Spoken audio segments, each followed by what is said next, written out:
गेल्या वर्षी देखील आम्ही जयंत केसरी पर्व 1चं आयोजन करताना त्याच्यामध्ये काय नाविन्यपूर्ण गोष्टी करता येतील या सगळ्या बाबींचा अगदी बारीकमधल्या बारीक छोट्यामधल्या छोट्या गोष्टींचा देखील आम्ही तिथं विचार केलेला आहे।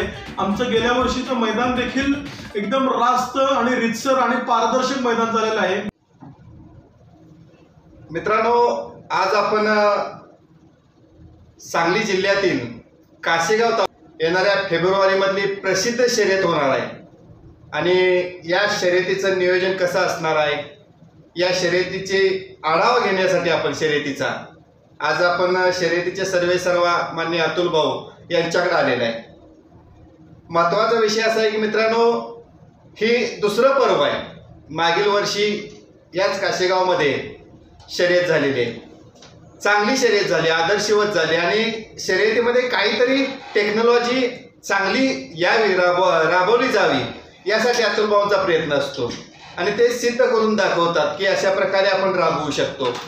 वास्तविक अतुल भाऊंचं ज्यावेळेस मला समजलं की अगदी हे फॉरेन रिटर्न आहेत, परदेशामध्ये शिक्षण घेतलेलं आहे आणि तरीसुद्धा मराठी या महाराष्ट्रातल्या मातीतला एक शेतकऱ्याचा मुलगा म्हणून त्यांनी या बैलगाडी क्षेत्राकडे एका आपल्या नाविन्यपूर्ण विचाराने बघितलं आणि जगाच्या पाठीवर बैलगाडा शर्यत अनेक देशामध्ये बघितली जाते, पण यामध्ये नाविन्य आणण्याचा प्रयत्न करणारी काही मोजकीच लोक आहेत की ज्यामध्ये अतुल भाऊंचं नाव आहे। तर या शर्यतीबद्दल आपण जाणून घेणार आहे। भाऊ नमस्कार। नमस्ते विजय भाऊ। नमस्कार। मी अतुल लाहिगडे। मी सर्वप्रथम विजय भाऊ जाधव यांचं मनपूर्वक इथं स्वागत करतो आणि त्यांचं आभार मानतो। त्यांचा आभार एवढ्यासाठी मानतो की त्यांनी आमच्या जयंत केसरी पर्व 2 याचं आगळं वेगळं स्वरूप जे आहे ते स्वरूप लक्षात घेऊन आमच्या इथं ते आवर्जून इथं उपस्थित राहिलेलं आहे आणि त्यांना आढावा घेण्यासाठी ते उपस्थित राहिले आहेत। तर मी ह्या जयंत केसरी पर्व 2च्या अनुषंगानं त्यांना आवर्जून एवढं सांगू इच्छितो की माननीय आमदार श्री जयंत पाटील साहेब यांच्या वाढदिवसानिमित्त आम्ही जयंत केसरी पर्व सुरू केले, म्हणजे भव्य बैलगाडा शर्यती सुरू केल्या। त्याचं आयोजन करण्यामागचा मेन आमचा जो उद्देश जो होता तो असा आहे की आज तुम्ही बघितलं क्रिकेट क्षेत्र असेल किंवा इतर खेळाचे जे क्षेत्र आहे त्या क्षेत्राला जेवढी गर्दी असते तेवढ्या प्रमाणातच आज बैलगाडी क्षेत्राला एक नाविन्यपूर्ण किंवा एक विजयभाऊ सारखे जे त्यासाठी झटलेले कार्यकर्ते आहेत त्यांच्या माध्यमातून या बैलगाडी शर्यतीला चांगले दिवस आलेले आहेत। आणि मग आपला शेतकरी आहे किंवा शेतकऱ्यांच्या जिव्हाळ्याचा जो प्रश्न आहे बैल, आणि हा बैल आणि ह्याला कुठंतरी एक चांगला प्लॅटफॉर्म आपल्याला देता आला पाहिजे, हा एक उद्देश ठेवून आम्ही जयंत केसरी पर्वची सुरुवात केली। गेल्या वर्षी देखील आम्ही जयंत केसरी पर्व 1चं आयोजन करताना त्याच्यामध्ये काय नाविन्यपूर्ण गोष्टी करता येतील या सगळ्या बाबींचा अगदी बारीकमधल्या बारीक छोट्यामधल्या छोट्या गोष्टींचा देखील आम्ही तिथं विचार केलेला आहे। आमचं गेल्या वर्षीचं मैदान देखील एकदम रास्त आणि रितसर आणि पारदर्शक मैदान झालेलं आहे। म्हणजे त्या गेल्या वर्षीच्या बैलगाडीमध्ये जवळजवळ 200 बैलगाड्या किंवा चालक मालक तिथं सहभागी झाले होते। त्या 200 चालक मालक सगळ्यांचे जरी तुम्ही रिव्ह्यूज घेतले तर ते पण अगदी प्रामाणिकपणे तुम्हाला सांगतील की कासेगावचं जे मैदान होतं ते अगदी उत्कृष्ट मैदान होतं, पारदर्शक मैदान होतं।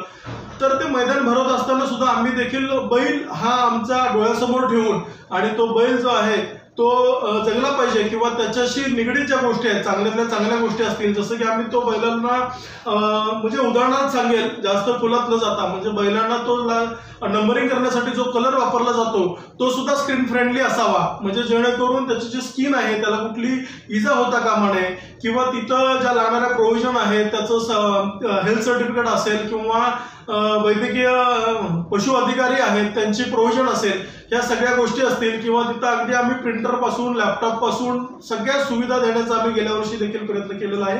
आणि त्याच पद्धतीचं नियोजन हे जयंत केसरी पर्व 2 मध्ये देखील असणार आहे। तर मी सर्वांना अगदी नम्रपणे विनंती करेन की तुम्ही आवर्जून हे बैलगाडा शर्यत जे आहे जयंत केसरी पर्व 2 आहे याला तुम्ही उत्स्फूर्त प्रतिसाद द्यावा आणि इथं सहभागी व्हावं ही विनंती। या ठिकाणी या मैदानाला महाराष्ट्रातल्या कानाकोपऱ्यातून बैलप्रेमी, बैलगाडी चालक, मालक, शौकीन उपस्थित राहणार आहेत। कारण विषय असा आहे की नाविन्यपूर्ण मैदान होणं ही काळाची गरज आहे। बैलगाडी शर्यत सुरू झाली आणि सुरू झालेली शर्यत फक्त ती तशीच चालू ठेवण्यापेक्षा काहीतरी वेगळं पण यामध्ये यावं यासाठी सातत्याने प्रयत्न असतो. आणि अनेक दिग्गज लोकांनी यामध्ये बक्षीस असतील, नियोजन असेल किंवा करेक्ट रास्त मैदान, कुठल्याही बैलावरती अन्याय झाला नाही पाहिजे अशा प्रकारे नियोजन केलं जातं. आता मला सांगा की भाऊ, या ठिकाणी हे जे आपलं फेब्रुवारीतलं होणारं मैदान आहे जयंत केसरी पर्व 2, बक्षिसांची लयलूट आपण केलेलीच आहे. म्हणजे माझ्या माहितीप्रमाणे 1 BHK प्लॉट, मित्रांनो 1 BHK प्लॉट आतापर्यंत अनेक मौल्यवान बक्षीस म्हणजे गाडी असेल, 4 व्हीलर गाडी असतील, पण हे वेगळं पण आहे की 1 BHK प्लॉट या मैदानामध्ये दिला जाणार आहे प्रथम आलेल्या गाडीला. आणि त्याचबरोबर इतर बक्षिसांची माहिती, संख्या जरा भाऊ आपण आम्हाला सांगायला अशी विनंती आहे. 1 BHK फ्लॅट हे बक्षीस किंवा ह्याच्या मागची जी संकल्पना आहे ती तुम्हाला सांगतो. म्हणजे महाराष्ट्रामध्ये खूप मोठी मैदानं सुरू आहेत, खूप मोठी मैदानं झालेली आहेत. म्हणजे सगळ्यांनी त्याच्यासाठी अफाट कष्ट घेतलेला आहे. प्रत्येकाचं कष्ट आहे, प्रत्येकाची हीच भावना आहे की आपल्या शेतकरी राजाला चांगले दिवस आले पाहिजे आणि शेतकऱ्यांचा जिव्हाळ्याचा जो प्रश्न आहे बैल त्याला कुठंतरी न्याय मिळाला पाहिजे, त्याला कुठंतरी चांगला प्लॅटफॉर्म मिळाला पाहिजे. तर आम्ही 1 BHK फ्लॅट ठरवताना त्याच्यामागची संकल्पना ही आहे की 1 BHK फ्लॅट जो आहे ही अशी वस्तू आहे ज्याचं व्हॅल्यू ॲडिशन होणार आहे. म्हणजे ही अशी वस्तू आहे की त्याचा दिवसेंदिवस जो रेट आहे, जो भाव आहे तो वाढत जाणार आहे. त्याच्यातून म्हणजे नुकसान काय होणार नाहीये शेतकऱ्याचं. तर ती वस्तू जर एखाद्या शेतकऱ्याला जर मिळाली, ते जर पहिलं बक्षीस ज्या शेतकऱ्याला मिळणार आहे त्याला त्याच्यातून म्हणजे त्याचं राहण्याचं घराचं जे स्वप्न आहे ते घराचं स्वप्न देखील त्याचं पूर्ण होऊ शकतंय. आणि ते घराचं स्वप्न पूर्ण होण्याबरोबर समजा तो तिथं नसेल, राहता आला नाही, तो कुठं बाहेर अन्यगावी जर राहत असेल समजा, तरी त्यानं तो भाड्यानं जरी भाड्यानं जरी फ्लॅट दिला तरी त्याला त्याच्यातून 5,000, 6,000, 7,000 याच्यापर्यंत तो इन्कम त्याला मिळू शकतो. आणि त्या इन्कम मधून तो त्याच्या बैलासाठी लागणारा जो खर्च आहे किंवा त्याच्या दैनंदिन जीवनामध्ये त्याच्या प्रपंचासाठी जो लागणारा खर्च आहे तो त्याच्यामधून करू शकतोय. म्हणून चैनीची कुठलीही वस्तू न देता त्याला जी गरजेची वस्तू आहे त्याला त्याच्या फ्युचरमध्ये ती उपयोगाला येईल, ह्या सगळ्या गोष्टीचा विचार करून आम्ही हा 1 BHK फ्लॅट ठेवलेला आहे. त्याच्याबरोबर 2ऱ्या, 3ऱ्या, 4थ्या, 5व्या, 6व्या, 7व्या अनुक्रमे 7 बक्षीस आपण देणार आहे. त्या 7 बक्षिसामध्ये 6 लाख, 3 लाख, 2 लाख, 1 लाख आणि 62,065 अशी अनुक्रमे बक्षीस आहेत. तर मी आवर्जून हे या निमित्तानं आपण सांगू इच्छितो. निश्चितच भाऊ, बैल प्रेमींनो लक्षात आला असेल तुमच्या 1 BHK प्लॉट याची किंमत आपण आत्ता शब्दात करणं म्हणजे किमान नाही म्हटलं तर 20 लाखाच्या आसपास किंमत होऊ शकते. 6 लाख बाकीची बक्षीस आहेत, अगदी 7 बक्षीस आहेत. बक्षिसांची लयलूट तर आहेच. एक चांगले दिवस कशाला म्हटले जातात मित्रांनो एखाद्या खेळाला, हे अतुल भाऊनी या ठिकाणी आज आपल्याला दाखवून दिलेलं आहे की भविष्यामध्ये हे सगळं राबवत गेलो तर या खेळाला आंतरराष्ट्रीय दर्जा मिळालेलाच आहे. अगदी अनेक देशामध्ये शर्यत बघितली जाते, लाखो करोडो व्ह्यूज आहेत अनेक या मैदानांना किंवा बघितलेल्या शर्यतींना लोकांनी. तर मला या ठिकाणी भाऊ सांगा की एवढी मोठी शर्यत जयंत केसरी पर्व 2 आपण राबवत असताना मैदानाचं नियोजन, फाटीचं अंतर कसं असणार आहे आणि त्याचबरोबर मी म्हणतोय की नाही म्हटलं तर 700-800 बैल मालक यामध्ये सहभागी होणार आहेत. तर सकाळी सुरुवात, नोंदणी या काही गोष्टींची थोडी आपण माहिती द्यावी. मित्रांनो तुम्हाला आवर्जून सांगू इच्छितोय की जवळजवळ आपण तिथे एक 40 ते 50 एकर क्षेत्र आहे. ते क्षेत्र आता तोडी वगैरे सगळ्या चालू आहेत. येणाऱ्या 8 दिवसामध्ये तिथलं क्षेत्र आपल्याला पूर्ण कंट्रोलमध्ये मिळेल आणि तिथून पुढे 15 ते 20 दिवस आपलं तिथं सगळं पूर्ण तयारीची सुरुवात होईल. लास्ट इयर सुद्धा म्हणजे गेल्या वर्षी सुद्धा आम्ही उत्कृष्ट फाटी म्हणजे अगदी रोटर मारून पाणी मारण्यापासून जे काही बेस्ट मधली बेस्ट फाटी देण्याचा गेल्या वर्षी देखील आम्ही प्रयत्न केलेला आहे. त्याच्यासाठी कासेगाव बैलगाडी संघटना असेल किंवा शरद लाहिगडे अण्णा फाउंडेशन जे आहे ते दिवस रात्र काम करत होतं. तसंच ह्या वर्षी देखील निश्चितपणे आपल्याला तिथं चांगली फाटी आमचा देण्याचा प्रयोजन आहे. त्याचबरोबर जे शासनाच्या नियमाला अनुसरून जे आहे 1000 फुटापर्यंत जे अंतर आहे ते 1000 फुटापर्यंत जो पल्ला असेल तो पल्ला तिथं देण्याचा आमचा प्रयत्न आहे. त्याची तिथली रुंदी, विड्थ ही आपल्याला गरजेपेक्षा तिथं जास्त आहे. मैदान आपल्याला पुरेसं मिळालेलं आहे जेणेकरून तिथं येणाऱ्या आम्ही म्हणजे साधारण 1 लाखाच्या आसपास लोक एक्सपेक्टेड केले आहेत, अपेक्षित लोक तिथं येतील आणि ती अपेक्षित लोक धरून आमचं नियोजन चालू आहे. मग तिथं पार्किंगची व्यवस्था असेल, पार्किंगच्या व्यवस्थेबरोबर तिथं सिक्युरिटी गार्ड असतील, तिथं साईनबोर्ड्स असतील की जेणेकरून लोकांना गाड्या कुठं पार्क करायचं आहे, मैदान कुठल्या बाजूला आहे आणि मैदानामध्ये जाण्याची एंट्री काय आहे, किंवा तिथं ॲम्ब्युलन्सची सुविधा असेल, वैद्यकीय अधिकारी असतील, इमर्जन्सी केसमध्ये पोलीस यंत्रणा असेल, तर ह्या सगळ्या छोट्यातल्या छोट्या बारीकमधल्या बारीक गोष्टीचं तिथं आम्ही नियोजन करणार आहे.